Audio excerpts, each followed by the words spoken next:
um, and mm, to all panelists to join in this today's webinar.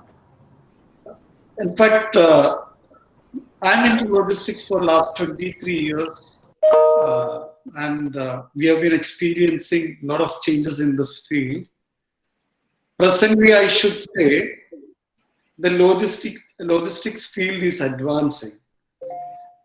Though we are going through a very adverse circumstances due to COVID, universally, there are a lot of issues going on, including the shortage in human resources. But I would like to say that the logistic industry is progressing day by day right now. Though there are struggles, people are getting into adjusted with the digital. I mean, whoever were doing manually or electronically, now they are totally moving on to the digital platform to provide the logistics facility to the export and import industry world over.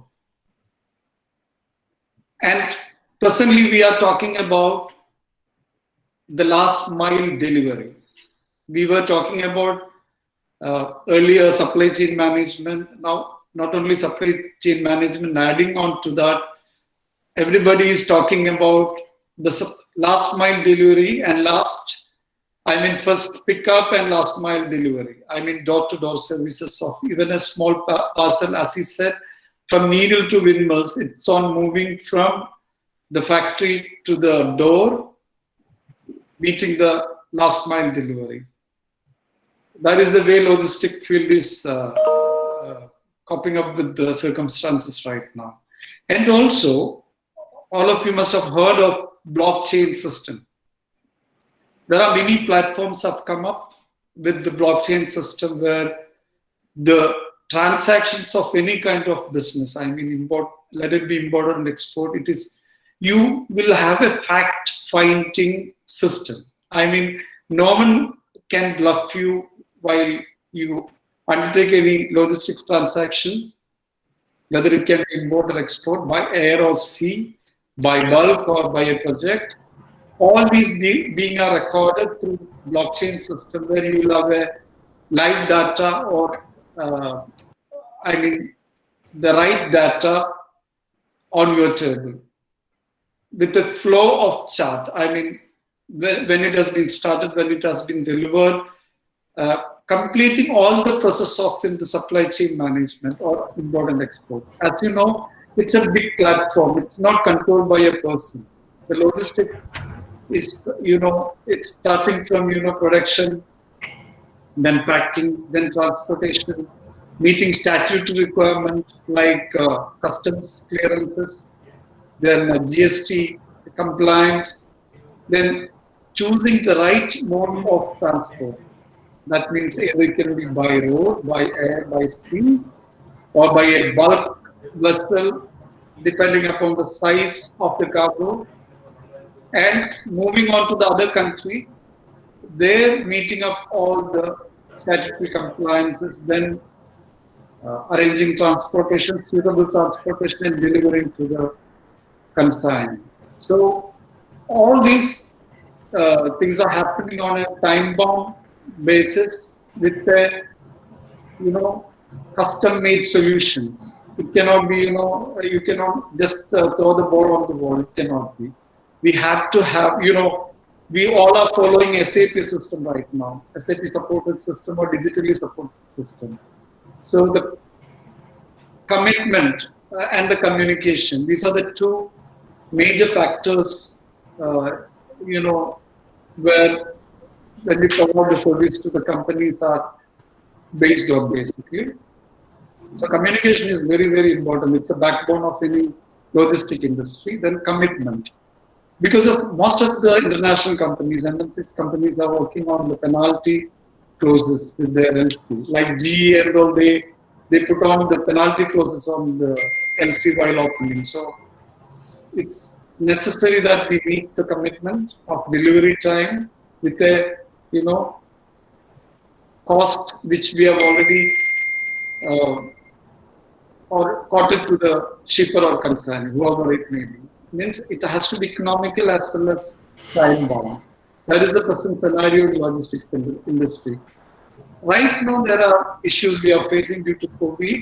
There are lack of space in the vessel, lack of containers because of turnaround of vessels and containers are very slow. Because of most of the countries are still not opened up their full operations due to lockdowns. So containers are piled up at different ports for clearance. So though the cost have gone up, the turnaround of vessels and containers are a bit slow. So we are struggling to get space and economical freight, but somehow we are managing to come out with the situations.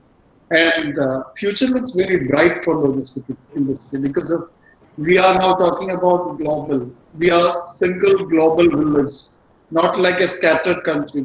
And every country in this world is depending upon everyone for their uh, production, manufacturing, and whatever may be, all products. So we are interdependent globally. So the future of logistics industry is very vast, and it is going to be more systematic and professional. Uh, and I hope within 10 years we will have a very systematic and professional approach in the logistic industry, barring all the practices right now going on in the industry. Actually, this logistics is a term which we cannot able to comprise as short as it is because it's a movements of cargo. If you may look into the meaning of the logistics, as we all know, it is a movement of cargo. It is an evergreen project, and always it is evolving, and any all innovative strategies are being implemented day to day. Because from the industry perspective, as a supply chain specialist, the task given by the industries to the persons or professionals like us is attaining the competitive advantage. Because as we all know, because we are all into the competitive world, and we are all manufacturing the same product, and the only area at where we can able to attain the competitive advantage is making the best practices in logistics. So in the supply chain component, from the industry perspective, we are identifying all the components wherever the best practices in logistics can be implemented. And accordingly, we are identifying the innovative strategies and we are trying to implement it. Making the competition to overcome the competition is the main area where we have to implement the best practices, and for which we are taking the expertise advice from the clearing and forwarding operations, freight forwarding, or door delivery basis. How the way we can able to do the cost-effective logistics management is the prime area we are all concentrating. According to me, my industry is this transformer manufacturing industry. We are a multinational group named Noratel India Power Components Private Limited. So we are importing the majority of the products that are in the form of raw materials, and we are making the transformers and sending across the globe.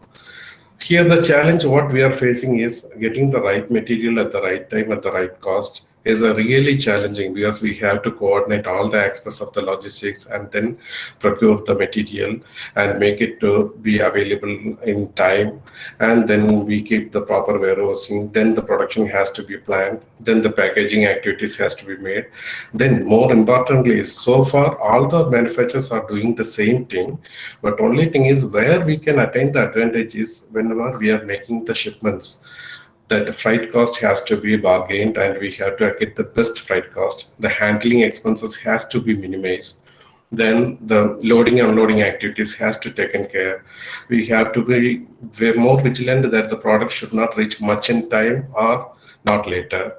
Likewise, we have to plan everything and coordinate the things. Then after the production, we have to take utmost care in packaging, that it should not it should not damage in transit, and we have to bargain or negotiate with this freight forwarders as well as liner agents to get the best price. Then we have to deliver on the basis of the committed on-time delivery. Making all these process, though we are making all our efforts day to day because of the increase in the competition. We have to find out the competitive strategies also. Then only we will be in a position to survive in the market.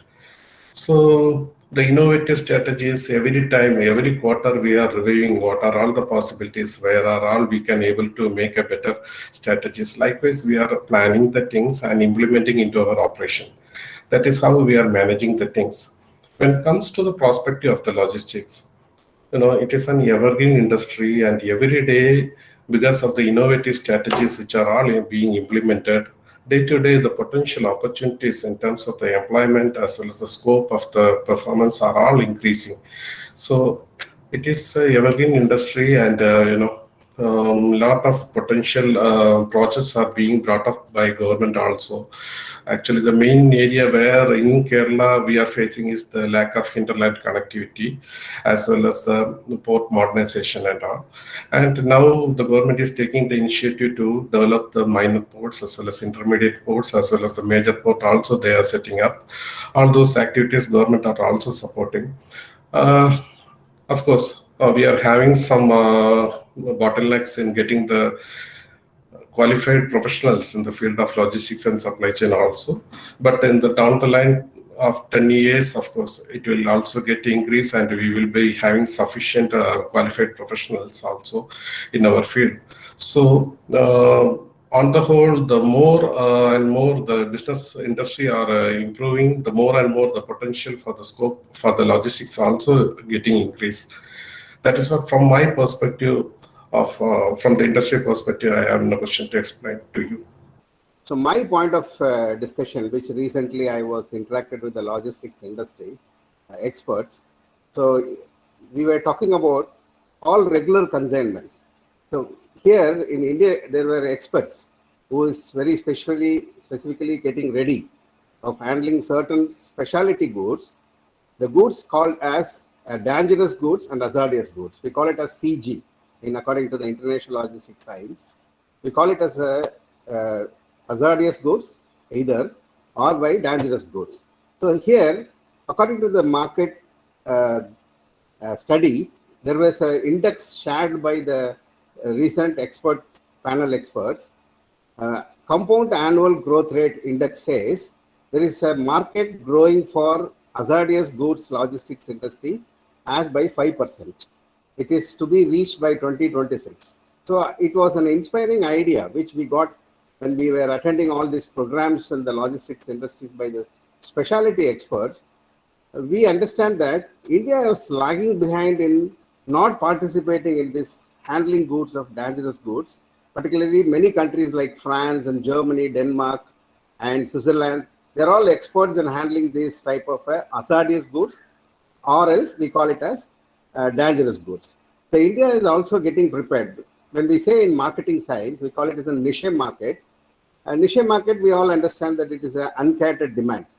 So a lot of potentiality the Indian logistics industry people have, but there is some of a lagging documentational process issues, which we bother about the Indian perspective industrial logistics persons to handle such type of challenging commodities like dangerous and logistics goods of hazardous and particularly in the consignments. So what is hazardous material?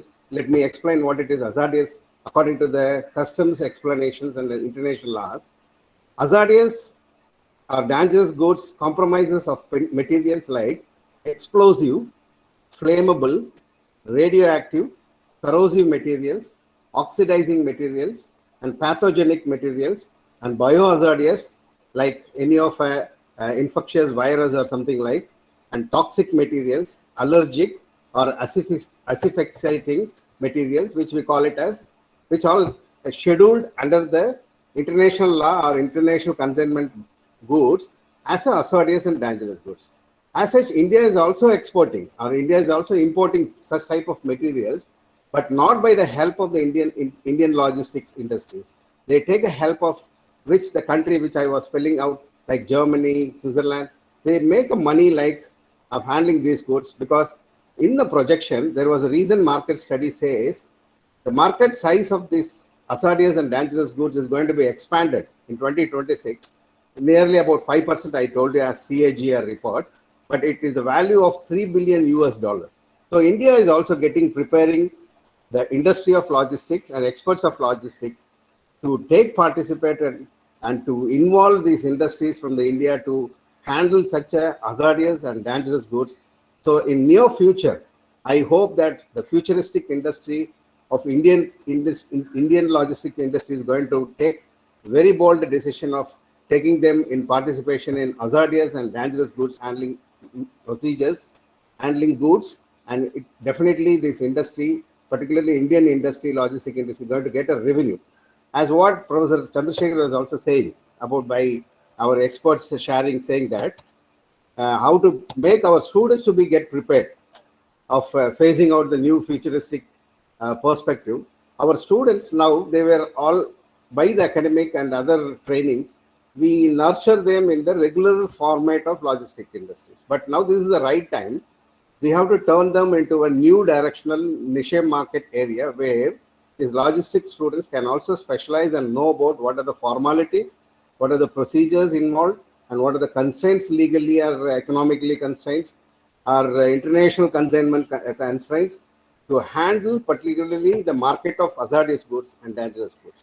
So this is my focus. Now we started speaking on different forums and other experts, how Indian students, particularly who are undergoing the capacity of learning logistics, into the area of such niche area that not as the regular consignments, which everybody can handle, but these kind of things, which is now open for India to have a good market. Now Indian industries, particularly logistic industries, is getting ready of handling those goods. Very few things. We have to learn legally how internationally the constraints or documentational constraints between one country to the other country. All those things, if our students get to capable of knowing it, definitely there is a futuristic employment also for the students of Indian industries as concerns. Let me now leave it to our moderator. Thank you, Professor Magesh. In fact, you have touched upon one area which has not been thought earlier. Yes. You have gone into something where you are talking about hazardous goods, things like that. Yes, because in many I think people from industry may agree me, because a lot of countries making money by untouched area where the other countries are hesitate to do that. So because what are the you said something related to this. Probably the the practicing people can throw light on that. In fact, Mr. Girindra Babu can throw light on this as to how the international laws will have some impact on this. Sure, I know. In fact, we are handling around 100 consignments a month, DGR, I mean dangerous goods, hazardous goods. It's not that complicated right now. As I told you earlier, it's all systemized. Any products now you're manufacturing should have a materials safety data, MSDS we call it as. Once we have the MSDS, as per the the goods have been classified under different UN number. I mean, it can be under class 1, class 2, class 3, class 4. Means if it is class 1, it's not that dangerous. If it is class 6, it is most dangerous. As he said, it can be inflammable or explosive or any oxidation or radioactive. So depending upon its intensity or dangerous status or hazardous status, it's being classified. And all the industries like shipping and airline, they have a manual to refer to it.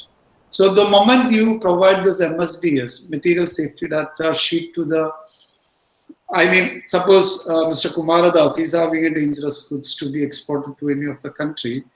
So what he will do, first of all, he will provide a MSDS to us. MSDS will have all the details like its UN number and dangerous classification. So it's easiest to provide to the airline or shipping line. They need to approve whether they can accept this cargo. You must have recently seen that there are a lot of damage. Fire happened in the vessels recently. There are 3 vessels under scrutiny. One is in Colombo, one is in Malaysia. So that is due to the explosive materials, nature of explosive materials. And moreover, the temperatures, it's going up globally. So the flashpoint, technical character like flashpoint, that is also, uh, not able to meet because of it varies from seas and when you are in the sea and out the sea, the temperature varies. These are all the major causes of the fire in the sea. So, but one point I would like to emphasize on that to get the people get qualified on these handling dangerous goods. I think a university like yours can give a certified course on dangerous goods handling. In fact, IATA. IATA is following this. IATA is organizing courses for dangerous goods. And it's compulsory that any IATA license holder should have 1 or 2 staff certified on dangerous goods. Similar way, Kerala University can, get in touch with IATA or FIATA. FIATA is Federation, Sea and Air both. And get this as a certified course where students can get qualified and opt for specific job in this area of dangerous goods. It's every port there is a marking for keeping dangerous goods. Suppose you come to Allapadam, there is an area left or marked for keeping dangerous goods. And everywhere we need to take approval. Suppose you want to move a cargo from port to one consignee's place, like Moratel. We need to take fire department approval from the port authority, and they may accompany our cargo if needed in case any adverse circumstances arise on the way of transportation. Then they can firefight and get the cargoes safely to the warehouse of the consignee. So these are happening right now, and we are moving. I don't know whether you have heard of a company called Cardinal. They are based at Mangalore. It's a US company. They have 50 to 70 containers of it's in form of gas and form of liquid.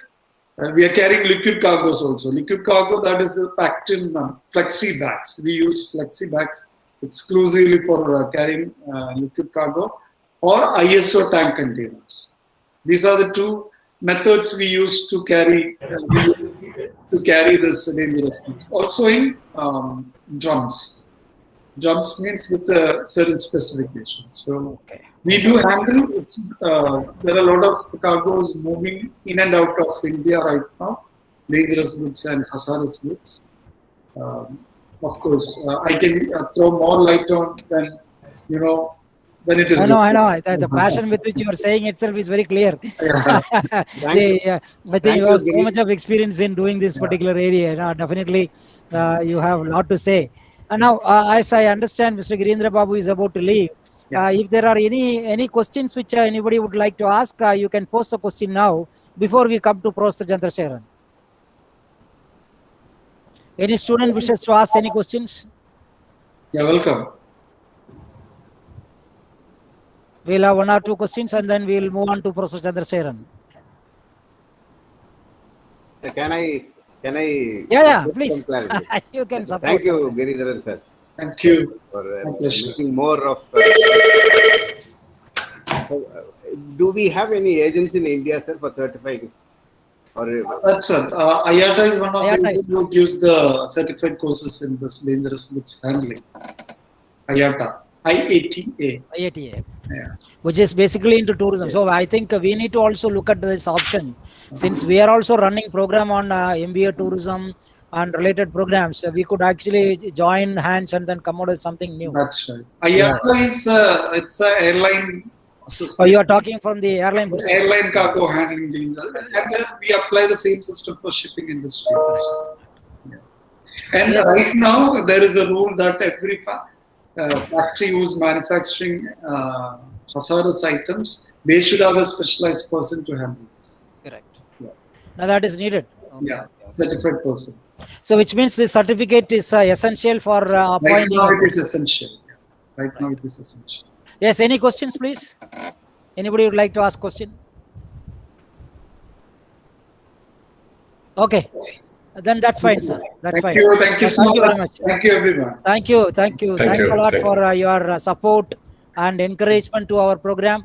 We require you to continue to help us out. I think there is one question, sir. We Yeah. can quickly answer that question. I think Mr.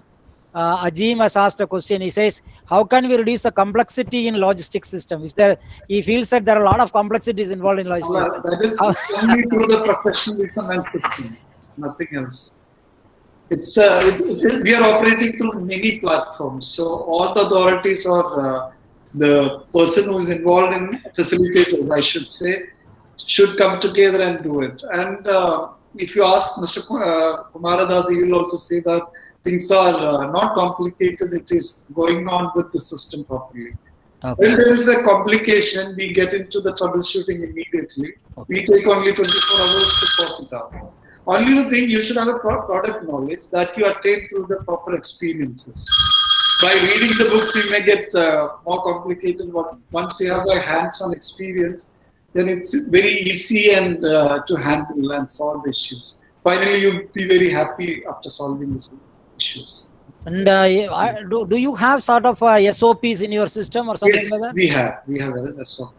You have. So I said we troubleshoot any issues within 24 hours or Okay. maximum of 48 hours. Now over to Professor Chandrasekharan, because Chandrasekharan sir is a person who has been involved in this industry for quite long. He has written books in this particular area. He has logistics supply chain management, very well known in the market. People know about him. And he was instrumental in setting up a center of logistics management at Liba, which I still remember long back. He was instrumental in setting up. So over to you, sir, for your remarks on the present and as well as the future of this particular industry. Thank you, Professor Chandrasekhar. Thank you for this opportunity as well. Good evening to co-panelists and ladies and gentlemen on this program, on this webinar. Very interesting discussions I had been following, and then I was also deliberating to see what I could share with you. I guess most of you who would be here must be students looking forward to logistics and supply chain as one of the areas where you want Yes. to decide as a career going Correct. forward. I think that should be one of your interests why you have been participating. Plus, it's also important for me to tell you what do I think as the current state of things, what would future be likely to be so. I think we listened to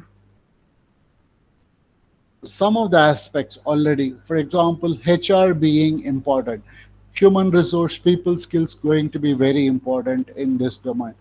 There is no doubts about it. Okay.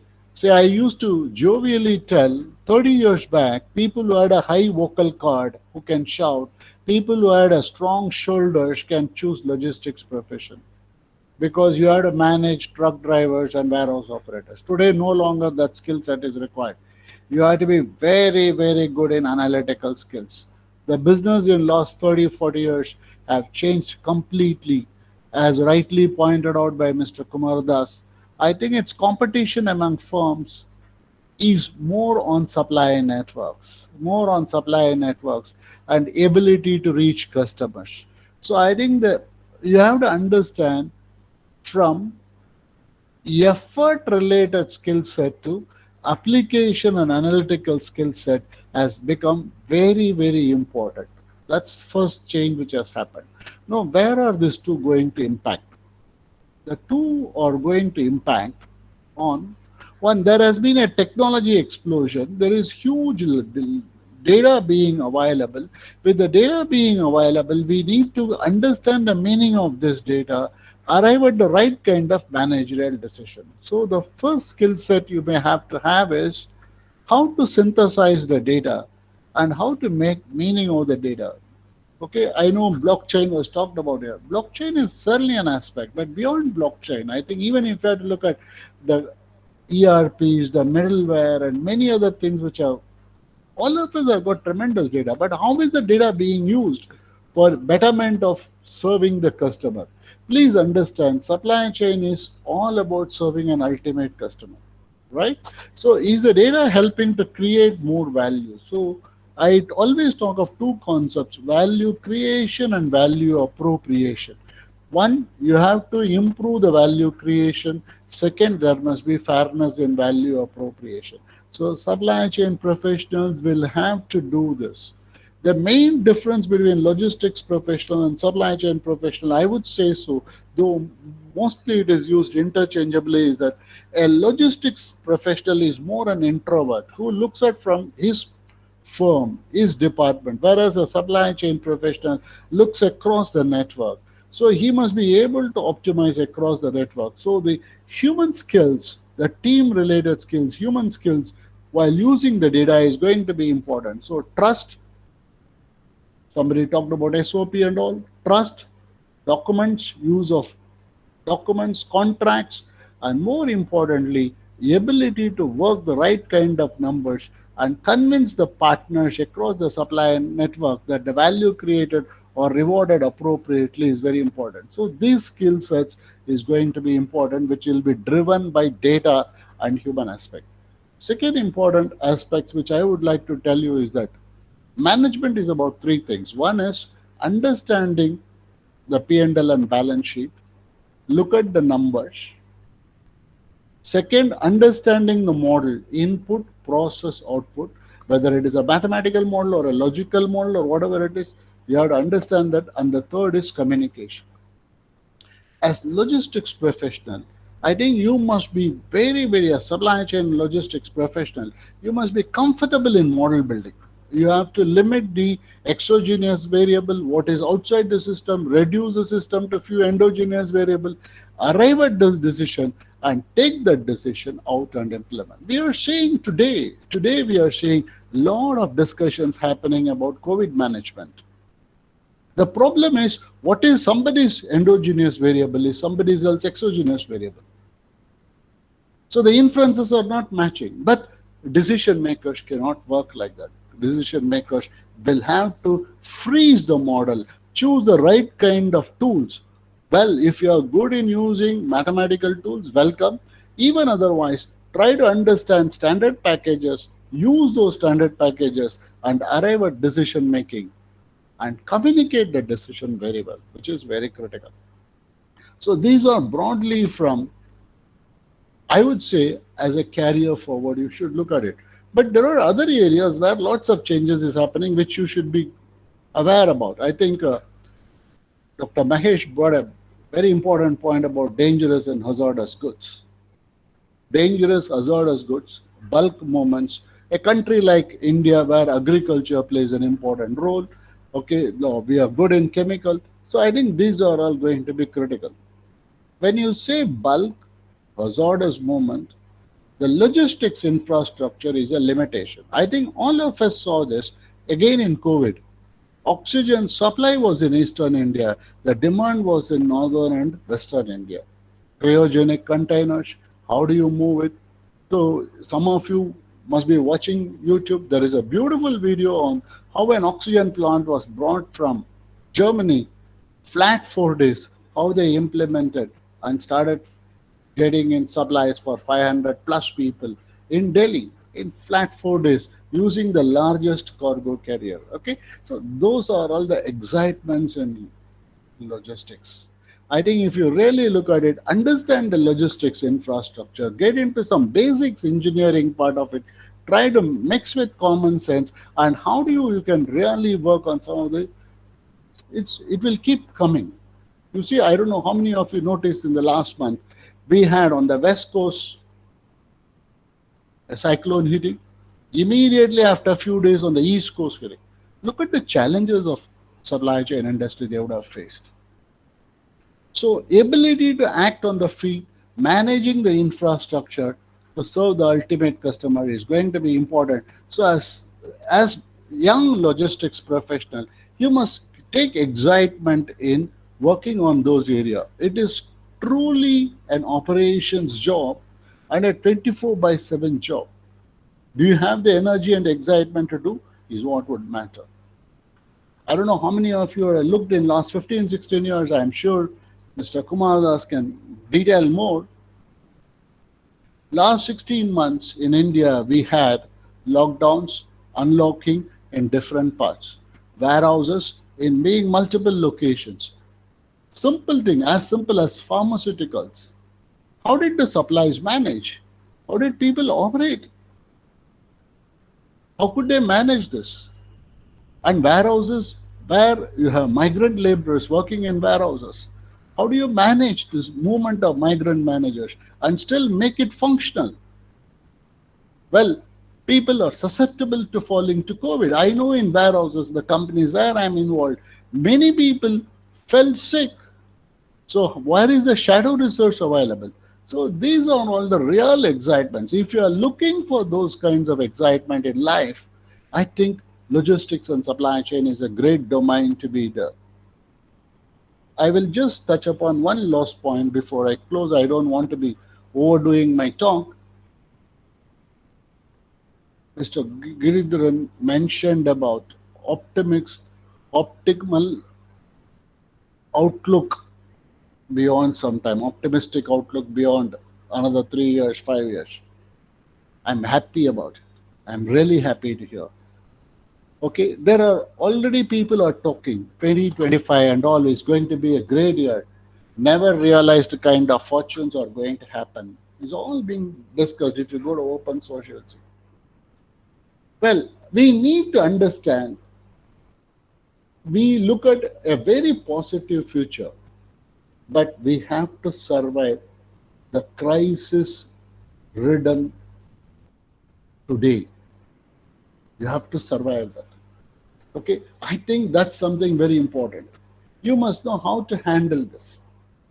For example, air cargo, the passenger air cargo, 49% belly cargo freight is hit because belly cargo is not available. Passenger flights carry huge amount of small parcels air cargo. That's been lost. But fortunately, there was a 27% increase in the freight movement. So on an average, the drop was only 19%. Production also got affected. Forget about that. Just use this number. Use this number to understand what would be the financial implications of logistics companies, air cargo companies, and service providers. Extremely bad. If you have lost 20% of revenue, how would have met your fixed overheads? So that's a challenge. But we believe as the system opens up, people will be able to survive. The governments will understand. There would be support system would be coming in. The market would rationalize and future will be there. We cannot think that today will engulf the future. So I think one of the key things as an operations person is that you must understand the reality, stay optimistic, and squeeze during the times of pressure wherever it is required and stay confident. Thank you so much, sir. Thank you, Professor Chandrasekharan. Now, I have a simple question to you. My question is, there is always a myth people say that, or I would put it differently, is that only the engineering graduates are good enough to get into logistics management or supply chain management. I think I am putting it across to all the three panelists. To Professor Chandrasekharan can first give your response. Subsequently, we'll go to the other panel members. Good, sir. I think I hope you are not put me on a spot because you know my CV. I'm an economist, trained economist. Okay, but I should tell you that there are certain areas where engineers have got an advantage in logistics professions. For example, in logistics infrastructure, in where certain areas absolutely they have an advantage.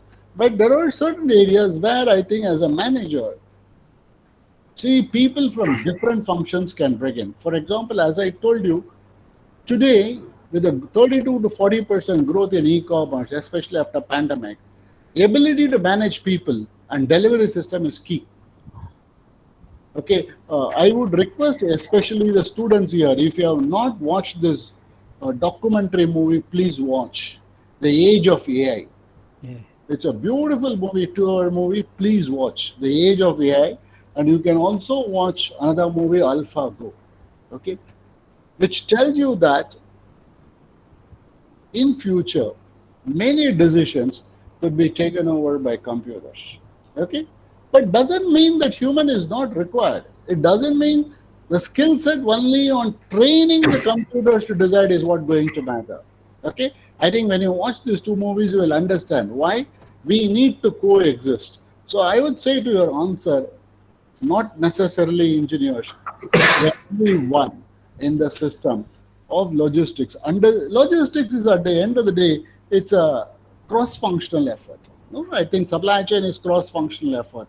It involves marketing, it involves finance, it involves operations. If you go to a sugar company, the finance guy will be calling shots because it's working capital.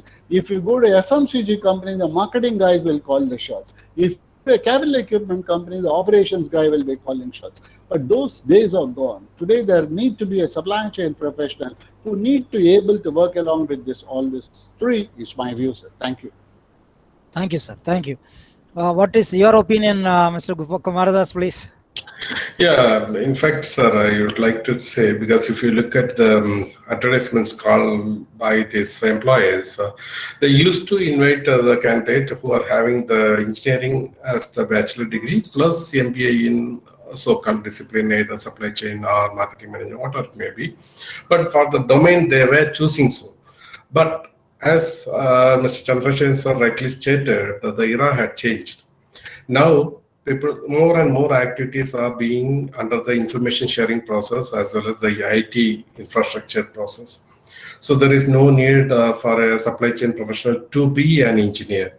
Okay, as well as as he also rightly added, there are domain specialists are in the industries. Finance guy will take care about that, as well as the production guy will be technical guy, and he will be taken care about that. And whatever be the product specification, it is already given as the input to the IT, other computers. So each and every organization are having its own software, or commonly they are using the SAP. So the data are there, and the only thing what we want to do is, as Chandrasekhar sir rightly stated, we have to enjoy the work. We have to take the challenge in an enjoyable manner. And every time there are new challenges are coming, because post-COVID as well as pre-COVID, we can classify the things. Yeah. Before COVID, the things are very streamlined, and we can just think about the innovative strategies only. But during the COVID period, every day is a challenge. If we are aiming for a vessel, the vessel is getting omitted, or the crews are getting affected. So if you are aiming for a truckload, the truck is, the truck driver is getting affected. Likewise, the spaces are not there in the airlines. Airlines are canceling. Every day will be a challenge, but still we are trying, because in my industry, I am handling around 3,750 materials, in which around 50 plus are the DGR goods only. And the challenges associated, but never I thought that it is a challenge, because every day is an enjoying. So there is no complexity at all if we thoroughly look into it. Only thing is, as Chandrasekhar rightly stated, as well as Dr. Magesh also stated, that the competition is between the supply chains. So the more we practice, more we implement the best practice, and the more we enjoy the work, we can overcome any challenges. That's what I have to add. So there is no need as such. Sir, Professor Magesh, please. Yes, sir. As coming to the question which you have asked, and my knowledge I'm answering, because may not be like Kumaradas sir and Chandrasekhar, but my level of understanding, we know that logistics has been originated from the engineering side. Originally, it was handled by the engineers, no doubt. Yes. But now it was carried as a separate industry, as concerns. It requires all sort of a skilled persons. Sir. So we classify the logistics as inbound and outbound. So maybe inbound, originally it was by the engineers, but now outbound is completely from the non-engineers. Sir. So that is a welcomeable issue where all the specialized people are not only engineers, non-engineers are participating in that. So even advertising needs in logistics industry. Sir. Yeah. Waste management, classified management, and all such of safety measures. So it needs of accounting. A lot of software has come for the logistics industry. Ready-made packages, financial packages have been introduced. Logistics packages has come. So all because of the IT people who are developing such a type of a new arrival of software. Apart from this, so apart from this, I want to share some of the Yeah. common challenges, 5 challenges, which is across logistic industry is facing. One is about what we can say that there is a misaligned global law, sir. So every country have its own laws. So we don't have such a synergizing testing platforms. So for example, country like in India and Pakistan or Afghanistan is different. So when a consignment moves on the international maritime from one country to the other country, as what our industrial expert was saying, that global warming or demurrages, which is created in the logistics. So every country have their own perspectives. My doubt is to be asked for the professor from supply chain and the industry, our expert. Is there any common standards bringing all the countries as in a practice of common scale of coding? So Yes. because as an academician, I'm not able to understand what is the common coding system or what is the common law system. And the second point is the transparency in the cargo, sir. The transparency in the cargo. In one country, we expose the goods and get the certificate from the customs. In some countries, it was, we remember the son of late former Prime Minister Narasimha Rao's son's case. There was 30 containers dispatched from India without any consignments. How they have been obtained, it's a big case study for the logistic industry. So how they have been obtained the customs clearance certificate. And after it reaches the destination, only we came to know that there is no consignment in the containers. And it becomes a big value claim. So like that, I want to ask our... I think Mr. Kumardas can I can explain, sir. Yeah. Actually, sir, the land of law, as Dr. Magesh stated, it differs from country to country. Of course, we don't have any control over there. But there is when it comes to the trade activities, there is a common term called Incoterms, International Commercial Terms.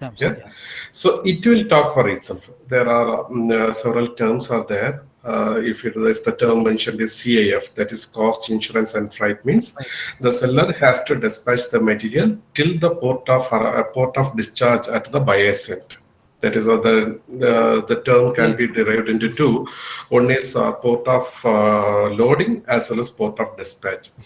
Okay, CIF means it's a seller's responsibility to lift the container through the ship till the delivery of the cargo at the port of discharge. It is the responsibility of the shipper.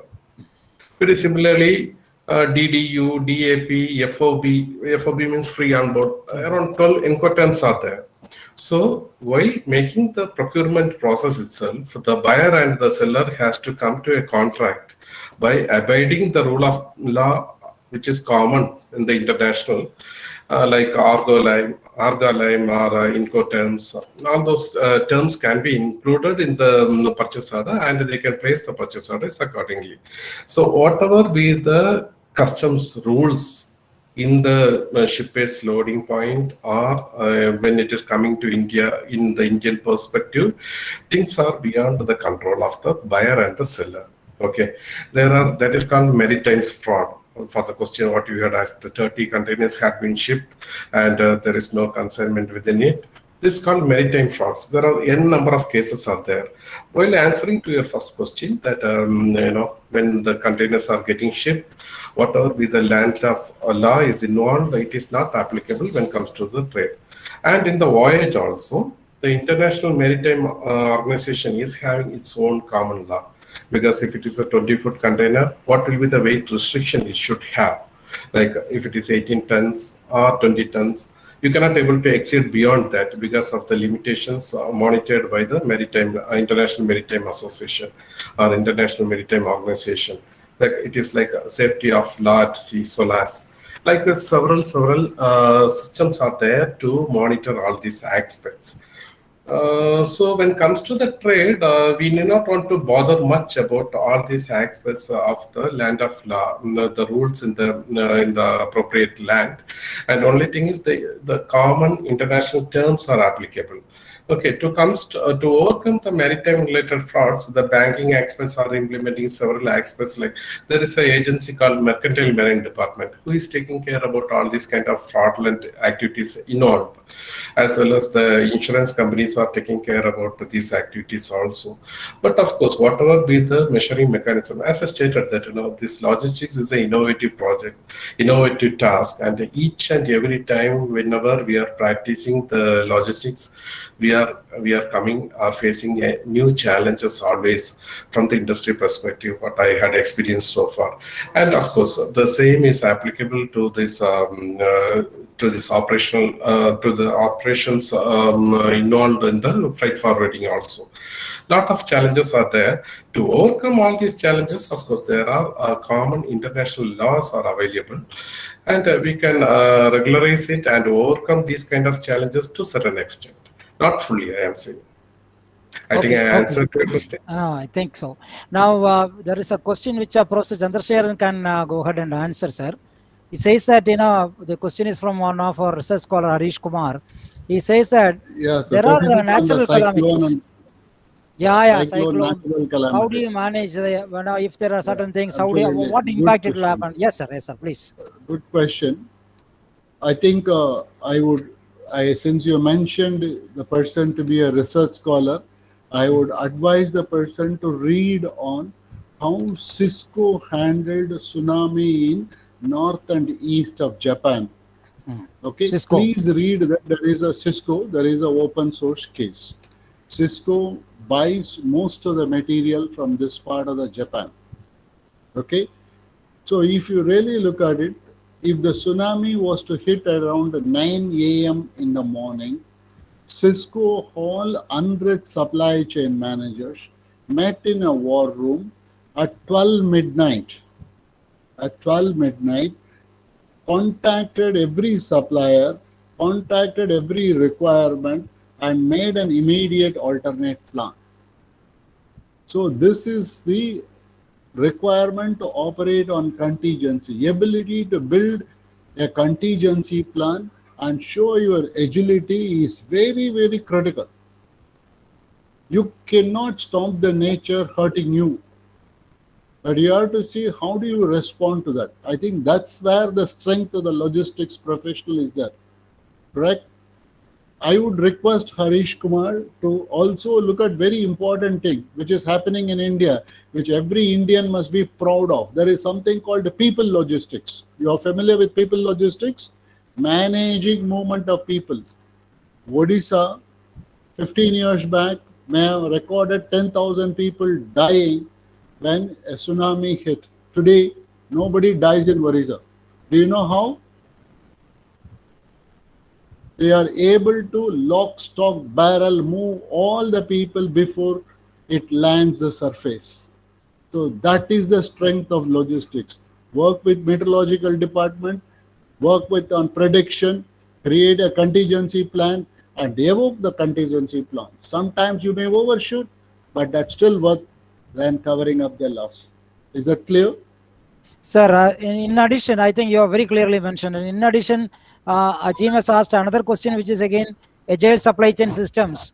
Will it be practical for, because you have quoted the Orissa case, I'm just saying, be practical in rural regions for agribusiness products? That is what he has asked. Absolutely, no, it is the order of the day. If you really look at it, today agile supply chain is critical for agribusiness. Again, I go back to COVID. COVID has affected procurement from villages, and the urban markets are not consuming. If you track last 16 months, loss of fruits and vegetables is huge. But how do they make it? They make it by selling at a higher price. Who is making money in that? Middleman is making money. Farmer is not making money, consumer is losing.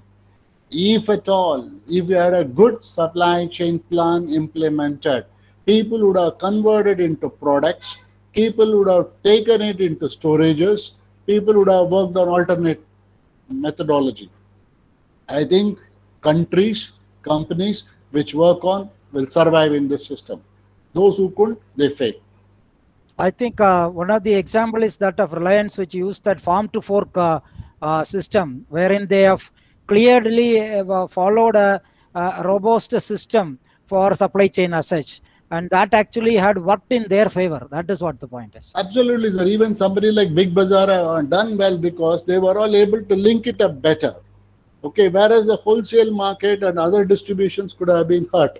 So we Yes. need to understand this difference, and this is bound to be there because we continuously evolve. The systems continuously evolve.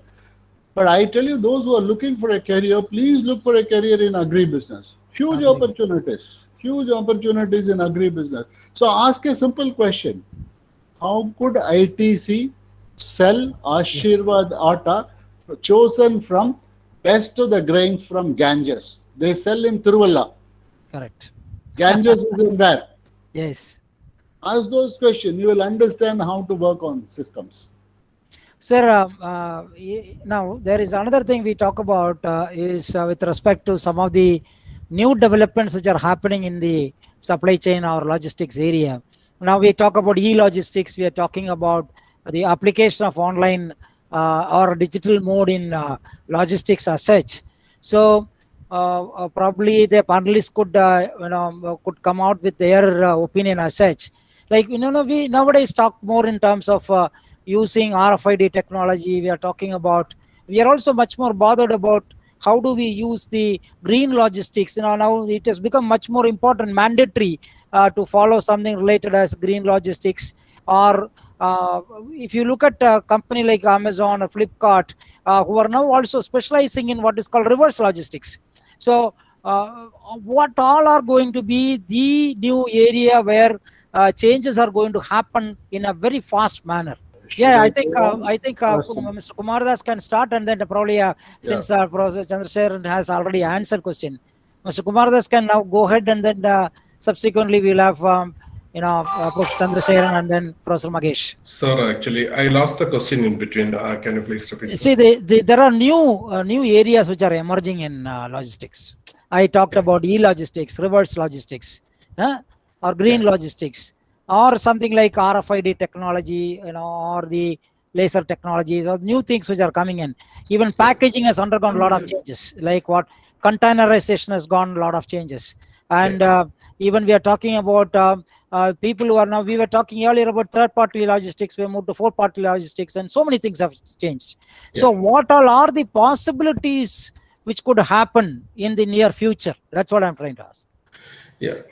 In fact, as I stated, that it is an emerging every day. New concepts are emerging. Whatever you have stated, this reverse logistics, green logistics, e-logistics, all those are all the emerging phases of the logistics. When it comes to the reverse logistics, previously it was not given much consideration on those areas of reverse logistics because it is a cost training process. But now organizations started practicing, implementing the best practices on reverse logistics also. How can we consolidate the cargo together and get some advantage out of it? Likewise, the green logistics also. Green logistics means, they are making the recyclable packing materials in the green logistics, minimizing the plastic related packing. All those things are, depends upon the area of the operation. The green logistics is also getting emerging case by case. And the e-logistics, this is nothing, making everything into under the, electronic media, rather than making the paper-related complexities, or making the transparency more in the logistics operation. The e-logistics is the other emerging process which is coming in. So we can call in together it is the innovative logistics. Number of new components can be implemented into it, and depends upon the case-to-case operations. New innovative logistics are being implemented, are being practiced. So the upcoming innovative practice, what we are doing is, we are, and from the industry perspective, now getting the freight cost, the competitive freight cost is the major challenge in front of all of us. Yeah. What we are now doing is we are just making a pool of the industries who are having the same area sector, having these shipments, and making the freight in a much competitive manner. Like, we are having around 100 plus containers to a destination, and pooling the industry perspective and negotiating with the freight forwarding agent or the liner agent to get a better cost. Very similarly, the transportation also, if we are functioning within a confined zone, we are making the transportation in a way that, if I am having a load to Cochin and my nearby company is having a load to same area, we are consolidating those operations of our own and getting some competitive advantages out of that. Likewise, the innovative strategies we are implementing everywhere, including reverse logistics or green logistics practices or e-logistics, all those areas wherever possible, depends upon the nature of their functioning, we are implementing those strategies. So Thank you very much. Sir, Professor Chandrasekharan. Yes, sir. Sorry, I in between lost, but I heard him. One, he talked about his consolidation, which is a Yeah. great advantage because of the ability to get a portal and then connect it through connect the loads through portal and all. If you see the collaborative commerce, which was attempted since 1997, has become a reality after proliferation of technology. For example, imagine somebody buys tea from Northeast at Rajasthan. You need a specialized truck. But how do you reduce the backhaul unless you collaborate with somebody? So that's been a reality, and e-logistics platforms have humongously helped to benefit that. Okay. Two, I think even in systems, for example, if you see, earlier I know as in companies I have seen, a transportation company will take 30% in advance. But after they give the delivery challan, and after which 45 days the money would come. And the collecting the delivery challan from the driver, filing itself will take another 45, 50 days. So there used to be a huge cash to cash cycle. Today, all have been enabled through e-gateway bills, e-way bills. E-way bills have streamlined the financial flow so well, including the payments for supplier. So these are all excellent process related benefits that come. The third thing, of course, is the advent of e-commerce and the ability how it has created a lot of advantages for customers and intermediary. One thing is that the omni-channel, which all students will have to understand, is that omni-channel has become a reality today. There would be an e-channel and there would be also a traditional channel of distribution. You have to understand how to manage both. Okay, that would remain for some more time. Okay, these are Thank you, sir. Thank you. Professor Magesh. Yes, sir. Yes, sir. Yeah. So recently, I've read an article which tells about using of robots. Amazon started using of robots in warehouses. So that is one appreciation which we brought out from the industry recently. Now people are engaging robotics science into their deliveries, short deliveries, not for the long deliveries. And second one, in Africa, sir, they were employed a drone service, which can be served material 15 minutes, within 15 minutes, whereas the normal human supply is 60 to 70 minutes. It's a programmed drone delivery system, which is also happening. Now, Internet of Things, we all know IoT is started incorporated in all industries. So these are all started inciting in the logistics industry, sir. Maybe in another few years, completely the human can also be replaced. Maybe it's a big challenge for the industry. So this is Thank you. I think we have come to the conclusion of this panel discussion. In fact, many questions have been raised by the participants also. One final question before we leave is that what is your advice to the students who are going to choose logistics as a career? What is your, probably one or two sentences you could sum it. What is your advice for the people who have to opt for logistics as their specialization? In my view, sir, in Chennai, I see a lot of female students prefer logistics in this nowadays. That's a big challenge now. I mean, not big challenge, it's a big appreciable event which I see. Even in the class of logistics, I can see 70% of girl students. Oh, that was broken up a line because now it shows interest. My advice is to dedicate. That's all. Once you choose the industry, you should not shift. Correct. You should focus on that. You should focus Same on. line they have to Oh yes, travel. very good, very good. Yes, Kumar Das, please, Kumar Das, Mr. Kumar Das. Yeah, in fact, I welcome more and more students to do this logistics related course because there are potential opportunities are there. As Dr. Mahesh stated, that more and more ladies are coming up. Means they are opting for that. Means it is a welcoming approach. In fact, of course, every day is a challenge. As well as we have to love that profession and we have to more and more involve into it. As I stated that there are acute shortage for the qualified professional in this domain of logistics and supply chain management. From the industry perspective, I congratulate and welcome more and more personnel to join into these courses, and the industry needs more peoples in the Thank you. profession. Professor Chandrasekharan, please. Yes, sir. I think Professor Mahesh and Kumar Das have added enough. I would like to stress on the same point. Initial years may be demanding, will be stressful, may not be very rewarding. But as you stay on, as you focus on this, stay there, I'm sure you can choose a very, very good career, equally as good as any other functional area you would look at it. The scope is unlimited. I had seen people who have started have become CEOs of companies in supply chain and logistics companies. So I think it's all possible. There are been great companies. No longer it's a pretty rewarding career. As you progress, it's a pretty rewarding career. I think you must be mindful of the fact the initial phase of the career is going to be demanding. It could be there in any other. I would say 20 years back, IT industry was also like that. Right. If you really look at it, today, okay, IT industries have reached a maturity and standards. But 20 years back, IT industry was also like that. So I think today it's a great boom. Enjoy yourself.